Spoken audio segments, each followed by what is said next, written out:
ఎన్నికలంటేనే హంగామా, కార్ల కాన్వాయ్లు, నోట్ల కట్టలు, ఆర్భాటాలు ఇవే కదా మనకు గుర్తొచ్చేవి. కానీ తమిళనాడులోని తిరుపత్తూరు జిల్లాలో ఒక స్వతంత్ర అభ్యర్థి చేసిన పని ఇప్పుడు దేశవ్యాప్తంగా హాట్ టాపిక్ అయింది.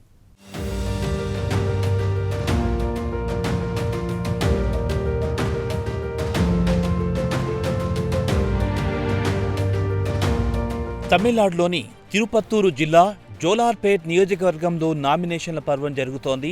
నాయకులంతా తమ బల ప్రదర్శనతో వస్తుంటే ఓ వ్యక్తి మాత్రం నిశ్శబ్దంగా చేతిలో ఓ వెదురు బుట్టతో అధికారుల వద్దకొచ్చారు. ఆయన పేరు మోహన్.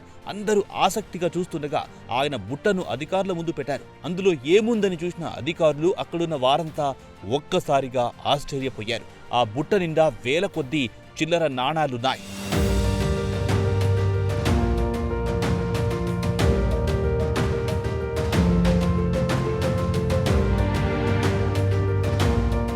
ఏం జరిగిందంటే, ఎన్నికల నిబంధన ప్రకారం అభ్యర్థి చెల్లించాల్సిన డిపాజిట్ సొమ్ము 5,000 రూపాయలను మోహన్ పూర్తిగా నాణాల రూపంలో తీసుకొచ్చారు. సుమారు 5 కిలోల బరువున్న ఆ నాణాల బుట్టను లెక్కించడానికి అధికారులకు చుక్కలు కనిపించాయి. గంటల తరబడి శ్రమించి ఆ చిల్లర మొత్తాన్ని లెక్కించారు.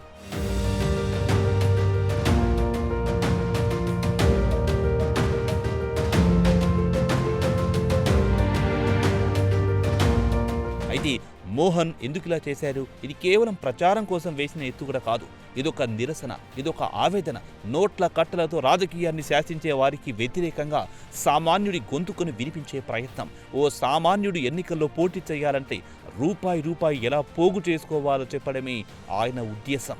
ప్రజలిచ్చిన చిల్లరతోనే తాను బరిలో దిగుతున్నానని చాటి చెప్పిన ఈ ఘటన ఇప్పుడు సోషల్ మీడియాలో వైరల్గా మారింది.